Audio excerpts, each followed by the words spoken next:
Hey guys, my name is JessiMew, and welcome back to the Ancient Legends Challenge. In the last episode, our tribe discovered that this island they've settled down on may have already been inhabited by the hyenas. We've already seen two of them spawn. One of them attacked poor little Pip and Thunder, and the other one attacked Sapphire way out here in the grass. And thanks to their close locations, like how close they spawn together, I'm starting to get a little bit concerned that we might have some giant hyena brood just sitting out here in the swamps. We're definitely going to have to be careful. We'll have to keep our eyes open. But I mean, at the very least, we know that our warriors aren't going to be getting soft anytime soon. Those claws are going to be nice and sharp for whatever lies in their path. That kind of depends on what Ivory decides to do now. She just took on her mother's role. Belle has unfortunately left us, so she has some pretty big shoes to fill. Ivory is probably feeling the weight of that right now. I feel like she was a bit more up for the adventure. She loved the battle, she loved taking care of the predators, but when it comes to actually making decisions for the tribe, she's starting to feel a little bit overwhelmed. Not to mention she is quite a bit old. She was very close to her mother's age. Her mother started her family so young, so she feels like she might not even have the time to leave her mark. How can she possibly live up to her mother's name if she's just about to pass away herself? So she's probably gazing across the tide pools, maybe even looking at her little sister Lolly. This baby has already proven herself to be one of the smartest in the pack. She's smart, she's cautious, and she's also the one who discovered this drought that's currently affecting our tribe. It seems like they won't be able to pick very many berries if it doesn't rain soon. So maybe she's starting to think that it might be a good idea for them to move on. And if Ivory is truly going to pass the crown straight over to her, it might be her decision to make after all. We'll at least wait until she grows up though. So let's go ahead and sniff around. Oh, we can't forget about our brand new little visitor. Oh my gosh, I almost forgot about her. So when the hyena came out to attack Sapphire, that was when this wanderer appeared, and I figured she must just be using it to her advantage. Like maybe she was coming by to pick up our food while we were distracted by the hyena. But one of you had a pretty interesting idea for her story. Like maybe she was hanging around because she found herself a little bit smitten with Dukarim. But when she noticed the way that he was looking at Sapphire, I mean, it's pretty clear to everybody except for him that he has the biggest crush on Sapphire right now. Maybe this wanderer thought that a good way to get her out of the picture would be if she called one of her hyena friends to take care of her. Unfortunately, it just backfired on her because now those two are closer than ever before. It just kind of strengthened their bond. Oh, and what's even better, they can go bunny hunting together too. It looks like Sapphire already found one of the bunny guides. I wonder if he even knows those stories? I mean, I can't really see his mother telling him many, so maybe she could actually tell him about the bunny guides of the mountains, and they can use that as they go deeper into the grasses, searching for something new. That does mean that they'll be leaving this rogue behind them. In fact, it's probably going to be somebody else's duty to come to her aid. I mean, she just looks so dejected right now. She's been hanging around these roots. I guess she's technically trying to dig them up, but it kind of makes her seem like she's just too sad to go on. Her heart is broken as Dukarim leaves with the love of his life. Oh my gosh. Have you ever seen that many berry bushes before? I mean, unfortunately, I think most of them are toxic berries, so it's not really anything that we can use. But you guys have just run into, the dream out here. Vankir's dream. I mean, the rogue did have the scorpion tail in her genetics, so I guess there is a possibility that we could use that to our advantage. But that's only if one of our creatures manages to steal her heart away, like a Dukarim did to her. So we have that mole back there. Let's leave our smelling vision on as we hopefully crack open more of these acorns. We could bring Tara over here to grab this one. And then I think you should be able to sneak up on this pesky mole and grab up that meat for us too. Yeah, I feel like she just loves the adventure way too much. If she did pass the crown over, it would free up more time for her to go exploring through the savannas, and she wouldn't have to worry about dragging all of the babies in her shadow. That probably has her quite concerned too. It's not as though it would be an easy trip for them. So Lolly, this might be your last day as a regular old baby. Tomorrow you might be our queen. We also have quite a few of our tribe mates passing away tomorrow, including Hydra, and even poor Amanda. Now is truly her last chance to attract a mate, and I'm not sure how well it's going to work. Like, even if she does call out her mournful song, even if she did manage to attract somebody to her side, she wouldn't even have enough energy to set down her nest. So it looks like her story is officially coming to a close. She's going to have to ride all of their family's hopes and dreams on her brother's shoulders. It's so sad to see our Saber soldiers die off, though. I hope he'll find a way to continue their traditions, even if it's just by passing it on to one of the new babies. And speaking of which, I think these two probably have a big enough brood. So on Hydra's final day, let's have her scoot on over here so she can pick up some acorns, maybe pack away one of the nests. That way her babies can use them in the future for their potential families. We'll have Dewdrop do the same. He can try his best to crack open the acorns too. Ah, excellent. You must be learning from your mate then. It would be great if we could knock down some more, but unfortunately Croissant is a little bit too young, and everybody else is kind of out of energy right now. We actually have to leave Dewdrop right here to protect his babies, so maybe Lolly could actually help her friend on the next turn. We'll see if she can knock down the acorns for Tara. Now we should be ready to skip the day, so I just want to go back here. Since this was where all of the bear hyenas spawned before, let's just make sure that our two warriors are going to be okay. No bear hyenas sneaking out from the darkness? No, but we have another wanderer here? It must be because of the promise of all of that food. Like, that is a lot of food for one tribe to eat. So I guess that is also attracting spiky little porcupines as well. Well, I'm sure that Thunder would notice this one. Like, these two might be a little bit too distracted as they play around with the bunnies together. But let's have Pip move up this way, and then hopefully we can catch up to her. I think it was a female, right? Yeah, there she is. Can we click on her from here? Oh, she's actually really cute. And she has the poison fangs in her inactive traits. Ooh, that's interesting. So just like that other rogue, it seems as though her family was very good at picking the poison berries. That's probably why she's still hanging around here. I feel like Thunder and Pip would be far more likely to share their food with strangers. That's the only reason why I don't think Dukerine would invite them, but we'll have to wait until they have a little bit more energy. So fingers crossed these two wanderers will stay in the area. Though that being said, I don't see the other wanderer anymore. Oh, I hope she didn't sneak off somewhere. Maybe she was just too sad after Dukerine disappeared. Or maybe she's trying to track him down. Suppose you never know. We won't know until we find her again. So Snowshoe? I don't know, should we just set him up on top of the stump? Or maybe we should have him go off on a mission? I feel like he wouldn't want to stay in one place. He already knows that calling out on these stumps is kind of a futile effort. And for that matter, yeah, these saber-toothed fangs gives our creatures a distasteful appearance, just like the derp snout. So I wonder if that's why she was having more trouble attracting a mate from the stump. Like, I guess not too many creatures would be interested in taking on a saber-toothed creature as a partner. They're just a little bit too frightening, I suppose. So he already has a little bit running against him right now. But I wonder if he could find some solace in one of the wandering creatures. It's a long shot, but it might just work. It's good to see that the kids are all growing up now, so I guess school is officially over for you guys. We'll give you all your final gems, and of course we'll have Lolly knock down some more of those acorns.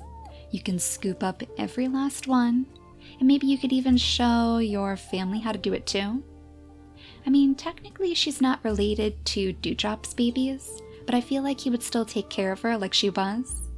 She was a child between Hydra and Tusk, I believe. Yeah, Tusk was her father. He passed before we even left the old island. So Dewdrop has kind of been like her father figure out here, and it's nice to know that she's not alone. So she could participate in the schooling by teaching little Magic how to crack open the acorns as well. We'll bring her over here for now so we can set her up for the next turn. I guess we might as well have Croissant try his best to crack them open too, since we don't exactly have any roots to dig up out here. Yeah, looks like our only roots are way over by the swamps, where most of our food is located. I'm pretty sure if Lolly is going to take on the crown, and we might as well have her come over here to consult with her sister. She's going to want to move on from these berry bushes anyways. It's not as though their family was ever known for collecting berries. They may have picked up a few in their time, but for the most part it was all about the shells, it was all about the bunnies, it was all about the roots, of course. So I think she really wants to focus on the trees, and we do have quite a few leading us straight over to the ports. So I guess she's going to follow that cover of foliage until they make it to their goal. But yeah, this is definitely a good time for Ivory to pass over the crown. So I guess we'll set her back to a beta as we give Lolly the alpha rank. I really feel like it's what she would have wanted, like the pressure was just far too much for her, and she's going to have a much better time leading herself off into the darkness, searching for more moles, searching for more berry bushes. Ah, excellent. And we do have some roots out here after all. We're getting close to 500 pieces of food again too, so our tribe is not going to be starving anytime soon. Now it looks like all of your bunnies may have left you, but I suppose you guys would actually be quite interested in the roots too. And the moles, of course, can't rule those out. Oh, there's our little friend. Oh my gosh, you got all the way over here? That is quite the far distance for one little porcupine to travel. Oh geez. Well yeah, Dukareem I still don't think would give her any food. He would probably try to grab this up before she can. But we already know that Sapphire has a much bigger heart, so I guess this would kind of be her true lesson in compassion for Dukareem. Like, she doesn't see any reason not to trust this creature, and she figures she is probably just searching for food like they are. So on the next turn, if she's still hanging around, we'll go ahead and try to invite her with Sapphire. I think I hear a Berryina though. Oh, I am almost positive I heard a Berryina spawn. Where are you, little guy? Oh no, back here with all of our babies? Well, I think this is pretty clear that it's a test for Lolly, just to see if she's actually leader material. It's not as though we have very many strong creatures over here. We have Snowshoe, of course, but he's on his last day. I mean, if I'm being honest, I think he would use his last turn to protect the family, not to go searching for some whirlwind romance. He knows this is the right choice to make, and he knows that his sister would be very, very proud of him. Oh, wait a second, we could growl at the Berryina with him? Oh, would that scare him away? Maybe we could try that? I mean, he does have the hammer tail, he has a 4 in strength, so that would be a pretty good swipe at him. But if we could just scare him away from, like, getting to all of our babies, maybe we should give it a try. So hopefully that intimidated him enough that the Berryina's going to go scurrying off into the darkness on the next turn. And in the meantime, we can have Lolly take her one swipe, and then jump back into the tide pools. We probably should have had Ivory do the same, but it's going to be difficult for her to make her way through the grass now, so I guess she's going to have to focus on the berries instead. I mean, for that matter, if the Berryina does decide to run away, she might find herself in a little bit of hot water. If it goes this way, it's going to stumble straight into her next, so we'll have to keep a good eye on her too. Now Magic can take on her second gem and I guess just collect the coconuts, or the acorns I mean.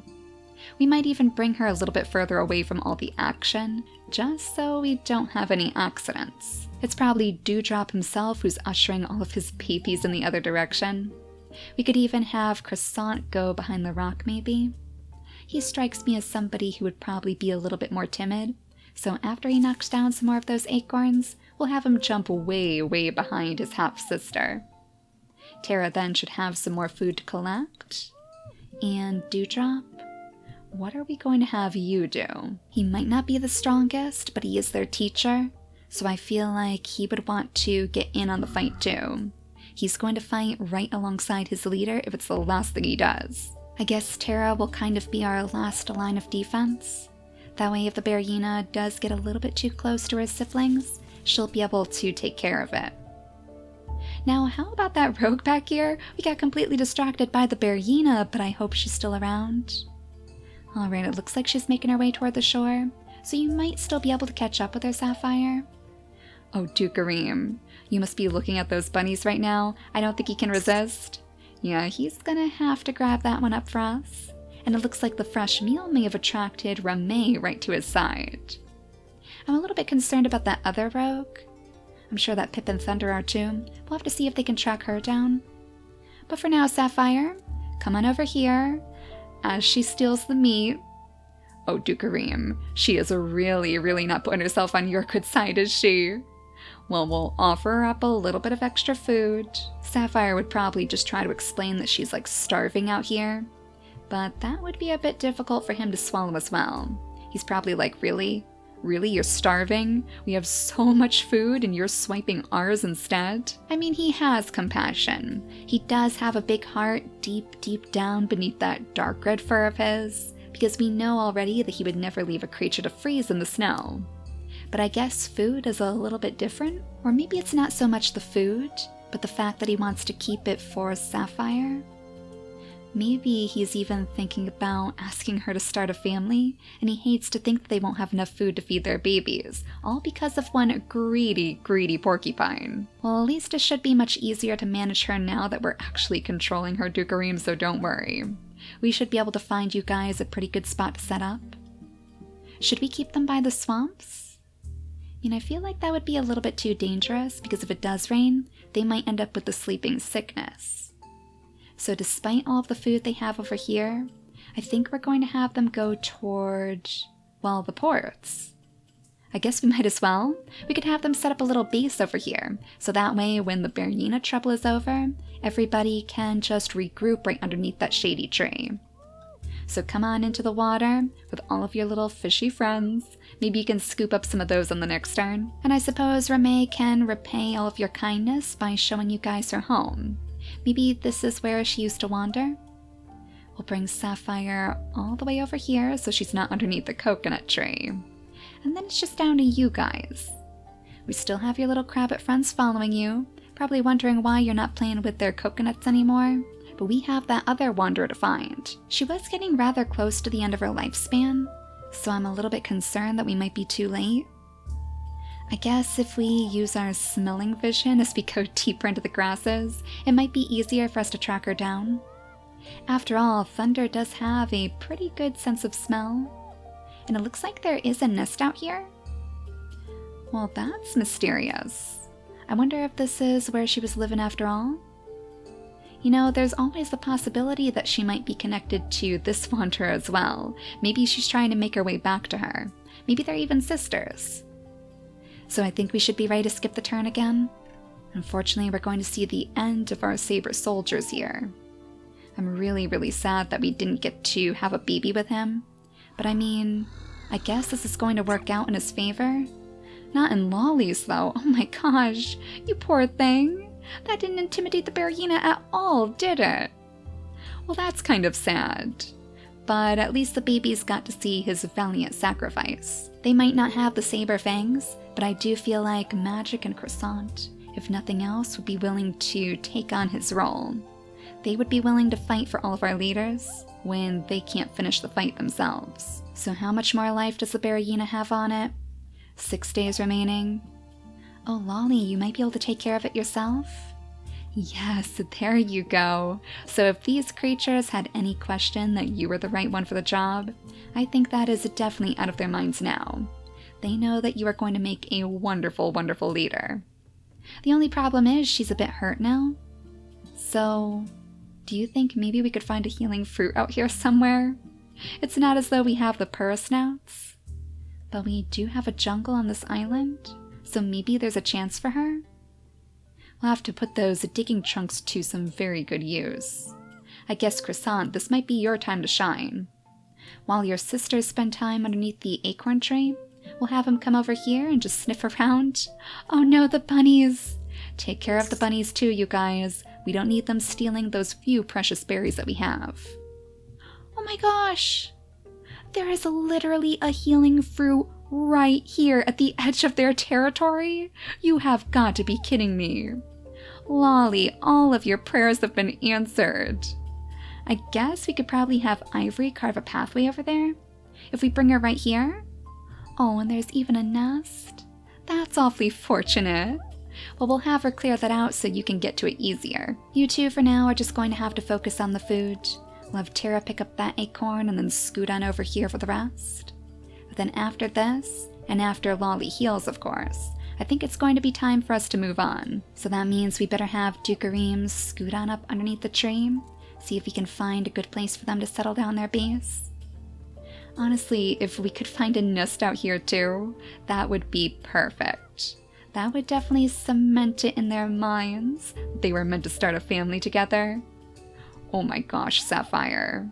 Alright, let's bring her underneath the shade of the tree. We'll have Dukareem settle down next to her, and then we'll see if these two can start a family on the next turn too. Now, what should we do about their mutation menus? It looks like there's a pretty good chance that they're going to have the Hammertail, but I see that they're lacking in fertility. So let's make sure that we place the high fertility into both of their mutation menus first. The digging trunk is also pretty much a given. Yeah, there's no way that their babies are getting anything other than the digging trunk. Oh, and there's a possibility that we could finally see that heat body too. You know, this is one of the pairings that actually doesn't have the spiky body, so maybe that's going to work out for us. It seems like the spiky body passes pretty commonly over the other traits. So maybe this is finally our chance to receive Melody's blessing. So after we go on back to Pip and Thunder, we should be ready to see their first baby. Yeah, still no sign of that strange wanderer. I think she might just be far too heartbroken. I hope we're going in the right direction. It would be terrible if these two twins just completely got themselves lost for no good reason at all. I mean, they're finding plenty of food out here, but they're not really building any sort of pathway that they'd be able to return to. So this is kind of like a one-way trip. At least we found one of the stumps. We could probably use that to our advantage. At the very least, you could use it to see over all of this tall grass. But yeah, you guys are kind of chasing ghosts out there. I don't think you're going to find what you're looking for. Oh no, and we've kind of set Ramay up here all alone. I guess she's going to have to do most of the clearing out of this area. We'll leave the two lovebirds alone after all. And now we should be ready to skip the day. The perfect time for us to bring Lolly straight over to our healing fruit. Our tribe hasn't seen these in a very, very long time. They probably thought that the healing fruits were just a myth. It's a good thing that the rogues aren't near this area, or else they may have stolen this on us. But the fruit is yours for the taking. Lolly is feeling better than ever. And her sister must be so proud. See, she did get the chance to have a victory just like her mother's, by leading her little sister over to one of the healing fruits. I don't think she can take the credit for finding it though. I really feel like that's resting right here on Croissant's shoulders. But as magic tires of all of the acorns underneath this tree, she can go ahead and scoop up that bunny for us. We might have to have Croissant come over here to pick up the meat for her. It's nice to see them working together though. I think they are going to make a very, very good team. Perfect to take on the role of our Saber soldiers. And now, the moment we've all been waiting for. Let's have Sapphire breed with the Dukareem. We'll have them clear out as much of this grass as they can so their babies will have room to play. And Dukareem will officially get his chance to start a nice big family. We'll have to bring him over there to pick up that root too for the extra food. See, even though he was worried about Ramay stealing all of their best morsels, his babies will always be feasting. I wonder if we should just have the twins take a breather over here. Maybe we'll have Pip pick up some of the grass. We'll have Thunder try his best to call out. This would be a good chance for him to maybe just attract that wanderer straight to them. Maybe they're getting tired of chasing her around. But one last time, let's go ahead and skip the day and just see what Sapphire's very first baby is going to look like. Well, I already hear the bluebirds spawning. Oh geez, one of our first babies born on this island, and we already have a bluebird looking to scoop them up. Though interestingly enough, this bluebird is on the other side of the island, right over the nest that Ivory found. So I guess that's a good sign to you, Lolly, that this isn't the right place to start your family. It's time for you guys to make your way down the shore and find a better home. But this baby is super cute. Unfortunately, no sign of the heat body, but she does have the horns, and at least she is carrying the hammer tail, and the digging trunk too, so she has quite a few different ancient genes that we're looking for. Oh my gosh, and they named her Ramay, after that pesky wanderer. Alright, that is pretty cute. I guess Kareem did have a soft spot for her after all. He's probably understanding her ways now at least. But I will choose a name from my list. The next name is Bellatrix. So welcome to our tribe, little one.